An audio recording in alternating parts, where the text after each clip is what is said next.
Happy Friday, everyone, and welcome to Firstpost America. I'm Eric Ham, and we're coming to you live from our studios here in Washington, D.C. And over the next few minutes, we'll take you from the U.S. and around the world, covering all the top stories of the day. But before that, here's a look at the latest global headlines.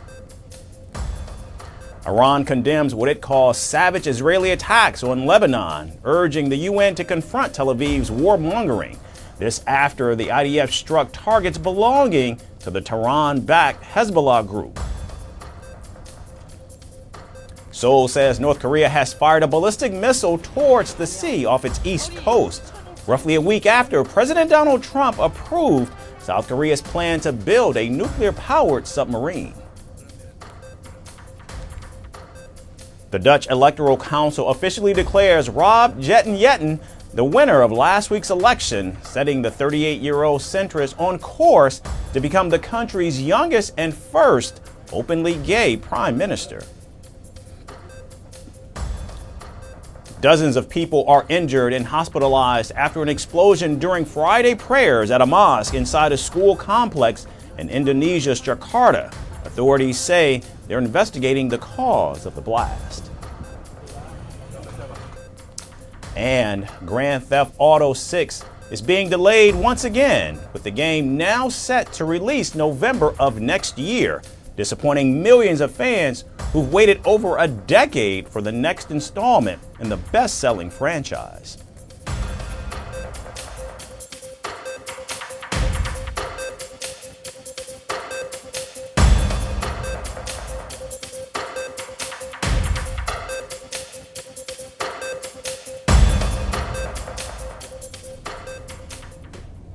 We begin with growing air travel disruptions across the United States as a new government directive orders flight reductions at dozens of major airports officially takes effect today. The decision announced by the Trump administration is aimed at addressing safety concerns caused by staffing shortages linked to the ongoing government shutdown, which is now in its sixth week, the longest in U.S. history.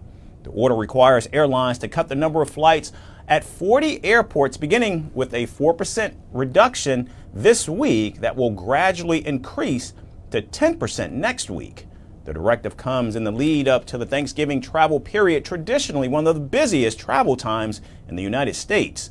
The reductions affect some of the country's biggest airports, including Atlanta, Chicago, Houston, Newark, Denver, and Los Angeles.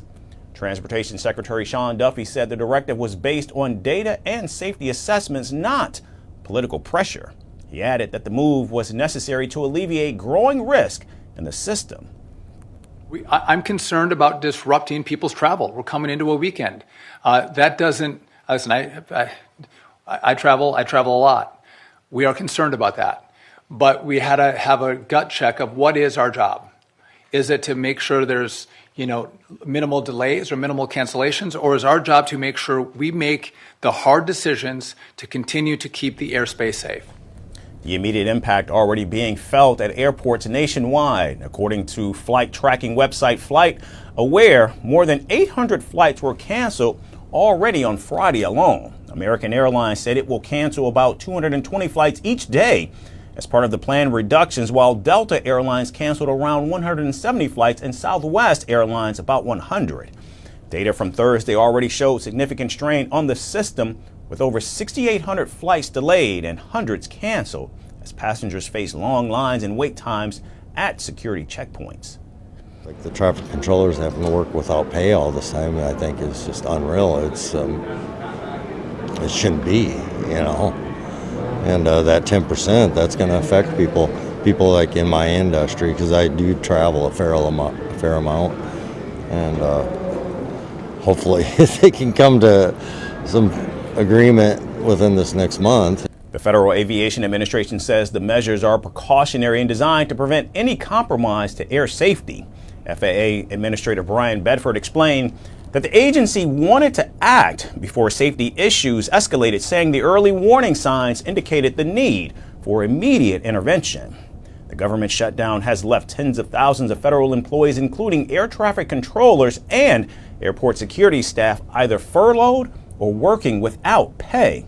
Many have begun calling in sick or taking temporary work elsewhere to make ends meet, leading to reduced staffing levels at key aviation facilities. Federal agencies across the country have been affected as well, with around 1.4 million government workers impacted overall. Airlines have said they'll comply with the new order, but expect logistical challenges in implementation. United Airlines and Delta confirmed that their international routes and hub-to-hub flights will continue as usual, suggesting that local and regional routes are likely to bear the brunt of the cuts. And as the shutdown continues without resolution, federal agencies, airlines, and passengers alike are facing increasing uncertainty. The country's aviation system, long regarded as one of the most efficient in the world, is now operating under exceptional strain, and how long it can sustain this level of pressure remains unclear. Hungarian Prime Minister Viktor Orban is meeting President Donald Trump at the White House, marking a crucial moment in the far-right leader's efforts to secure political and diplomatic leverage ahead of Hungary's parliamentary elections next April. Prime Minister Orban's visit, which is his first since President Trump's return to office, comes as he seeks two major outcomes: a potential exemption from U.S. sanctions on Russian energy and President Trump's agreement to visit Budapest before Hungarians head to the polls. This is an opportunity for the two heads of state to determine the roadmap that could lead to a U.S.-Russian meeting, and, through that, to a Russian-Ukrainian peace agreement. According to officials in Budapest, the Prime Minister will propose hosting a new peace summit between Trump and Putin, possibly in the Hungarian capital. Orban's aides claim the meeting could help end the war between Russia and Ukraine, despite the failure of previous attempts at mediation. However, President Trump's team has yet to confirm whether such a summit would actually move forward. Hungary is a landlocked country. We have no sea. Direct sea transport is not possible. We are dependent on those transport routes through which energy can reach Hungary. These are mostly pipelines. There are also power lines, of course, that is another thing, and we have to adapt to these pipeline systems, or we will not have energy. And we have to make the Americans understand this peculiar situation, which they cannot be familiar with, the difficulties of this. If we want them to allow exemptions from the American sanctions against Russia, the talks are expected to test President Trump's commitment to enforcing sanctions on Russian energy firms. In October, the U.S. Treasury sanctioned Lukoil and Rosneft, freezing their assets and threatening penalties for any foreign institutions that continue doing business with them. And Hungary, which relies heavily on Russian oil, faces a dilemma because cutting ties would strain its economy, but continuing payments could trigger U.S. sanctions. In fact, Hungary had previously secured an exemption from European Union sanctions against Russian energy using Orban's veto power in Brussels. And now he hopes to reach a similar arrangement with Washington, but the Trump administration has made clear that it expects Europe to end dependence on Russian oil and gas. However, some European officials remain skeptical, saying Washington never truly expected Hungary or Slovakia to fully comply. Now at home, Orban faces his toughest challenge yet in over a decade. His rival leads in several opinion polls ahead of the April elections, and analysts say that the Hungarian leader's foreign trips and high-profile meetings are designed to shift attention from domestic economic troubles and governance controversies. Orban is hoping to leave Washington with something that shifts his political standing, be it sanctions relief, a Trump endorsement, or simply a photo op. When it comes to Donald Trump, it's anyone's guess what the U.S. leader might actually do. Only time will tell what actually happens. And now a game changer. For the first time, Donald Trump hosted the leaders of all 5 Central Asian nations in what's being seen as America's boldest move yet to challenge the grip of both Russia and China in this resource-rich region. And the optics said it all. 5 presidents from a region long overshadowed by Moscow's influence and bound by Beijing's trade corridors now seated in the White House's East Room beside President Trump. He called Central Asia an extremely wealthy region, emphasizing one of the key agendas of the meeting, rare earth minerals. One of the key items on our agenda is critical minerals. In recent weeks, my administration has strengthened American economic security by forging agreements with allies and friends across the world to broaden our critical mineral supply chains. We had a great relationship and a great meeting with President Xi of China. But behind the smiles and handshakes lies a growing competition, a three-way struggle between Washington, Moscow, and Beijing to control Central Asia's vast natural resources. At the heart of this rivalry are critical minerals, uranium, copper, gold, and other rare earth minerals. Today, Beijing controls nearly 70% of rare earth mining and 90% of global processing. Central Asia, sitting quietly at the crossroads of empires, suddenly finds itself at the center of that global scramble. The region is rich in resources, but exploiting these giant reserves remains complicated. It's because the region is sandwiched between the countries that have strained relations with the West, with Russia to the north, China to the east, and Iran and Afghanistan to the south. Kazakhstan alone produces about 40% of the world's uranium, and its neighbor Uzbekistan ranks among the top 5 producers, and together they supply over half the world's uranium. Yet until now, most of their mineral exports have flowed not to the United States, but to China and Russia. In 2023 alone, Kazakhstan sent more than $3 billion in critical minerals to China and nearly $2 billion to Russia, compared to only a little more than $500 million to the United States. The imbalance is what the U.S. is hoping to change. Through the C5+1 framework, President Trump and his team are pushing to create overland trade routes that bypass both Russia and China. President Trump called it a part of his strategy to reduce dependence on unreliable supply chains. I've just completed a series of outstanding bilateral meetings with these leaders in the Oval Office to discuss our ties with this very important part of the universe. We're strengthening our economic partnerships, improving our security cooperation, and expanding our overall bonds. A tremendous amounts of trade was done just in the last little while. Lots of great products, military products and otherwise, are being bought from the United States. Now, the meeting comes days after President Trump managed a temporary thaw with Chinese leader Xi Jinping over the export of rare earth elements. It also comes just months after Central Asian leaders attended separate meetings with both Vladimir Putin and Xi Jinping. Russia, long the dominant player in the region going back to its Soviet days, still holds cultural and security influence, but its grip has in fact weakened since the invasion of Ukraine. China, meanwhile, has filled much of that vacuum through its Belt and Road Initiative, financing infrastructure and trade corridors that tie Central Asia closer to Beijing. And now, with the U.S. stepping in, the region has become the center of a quiet but intense competition. And while the 5 nations stand to gain from this renewed global courtship, they're also walking a very fine line, where every handshake carries a price and every partnership redraws the map of influence across Eurasia. It's not every day that the world sees Chinese President Xi Jinping laughing. Known for a stern, tightly controlled image, Xi was recently caught on camera sharing a few light moments, first with President Donald Trump in Busan and then with South Korea's President Lee Jae-myung. The photos released by the White House show a side of Xi rarely seen or allowed inside China. Smiling, even joking, the leader appeared almost unrecognizable from his usual stoic persona. Our next report explores whether it's a laughing matter or is there something more to it. Chinese President Xi Jinping is not known for his laughter. For over a decade, he has projected an image of discipline and control, a leader who rarely lets emotion slip. But recent images from the White House have revealed a side of Xi that few have seen, smiling, even laughing. The moment unfolded in Busan, South Korea, on the sidelines of the Asia-Pacific Economic Cooperation Summit.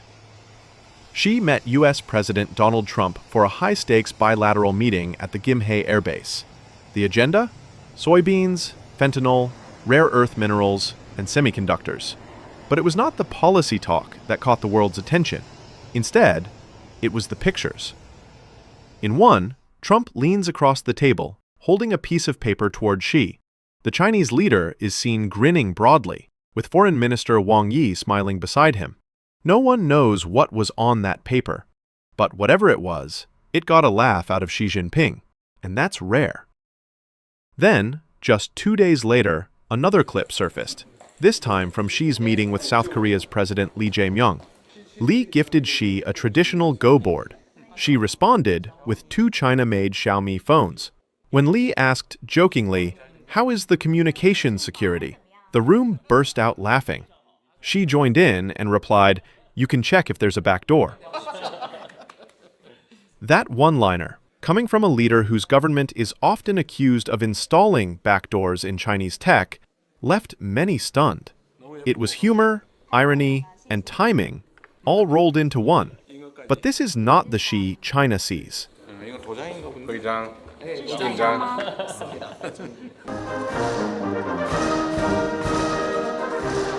Back home, his image is tightly controlled. State media shows him stern and unsmiling, the embodiment of order and discipline. Platforms like Weibo and Douyin rarely feature candid shots of the president. Even the recent images of Xi's laugh didn't make it to the Chinese social media. This is not surprising. Under Xi, censorship has intensified. Memes comparing him to Winnie the Pooh were banned years ago. Even the film Christopher Robin never made it to Chinese screens. Every aspect of his public appearance is stage-managed. Every smile, every phrase, calculated. Xi's recent behavior, however, contrasts sharply with that of former Chinese leaders. Jiang Zemin, for example, was known for his charm and humor, even his English banter with reporters. And with that rare flash of humor from a man who rarely cracks a smile, the world is left wondering, was it just a laugh, or a glimpse of change behind China's most controlled face?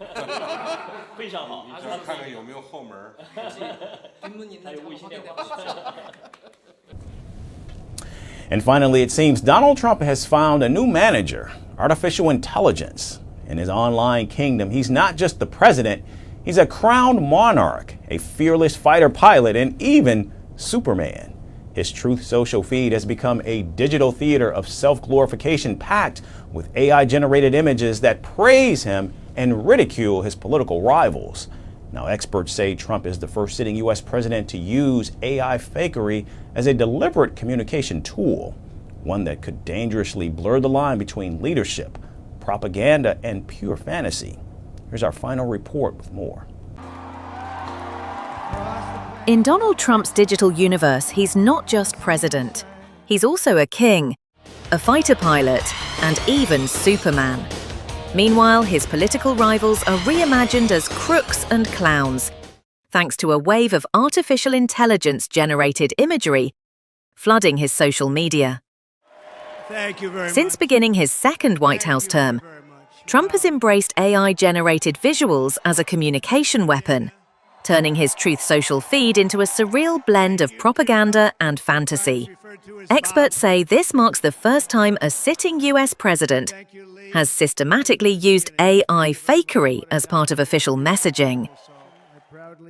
Trump, long known for peddling conspiracy theories, has flooded his followers' feeds with grandiose depictions of himself. From wearing a crown and flying a jet labeled King Trump that dumps waste on protesters, to posing as Superman with the caption, "The symbol of hope, Superman, Trump." Other AI posts have shown him dressed as the Pope, roaring alongside a lion. Many social media users unsure what's real anymore on who is creating the visuals. Experts say Trump peddles disinformation on and offline to boost his image and attack adversaries. In one of his most controversial posts, Trump shared a fake Fox News-style clip announcing med-bed hospitals, a debunked far-right conspiracy promising miracle cures. The video, which even featured his daughter-in-law, Lara Trump, was later deleted without explanation. The president has also weaponized AI imagery against his critics. One clip showed Barack Obama being arrested in the Oval Office, while another depicted Democratic leader Hakeem Jeffries in a sombrero and fake moustache, an image widely condemned as racist. Even his political opponents are responding in kind.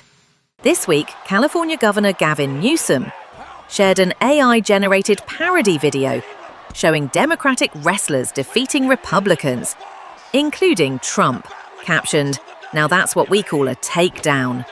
With reality and fiction increasingly blurred, experts warn that Trump's AI-fueled self-promotion could redefine how political messaging and misinformation shape American democracy. That's all we have time for today. We certainly thank all of you for tuning in. We look forward to seeing you right back here on Monday. Have a great weekend, everyone.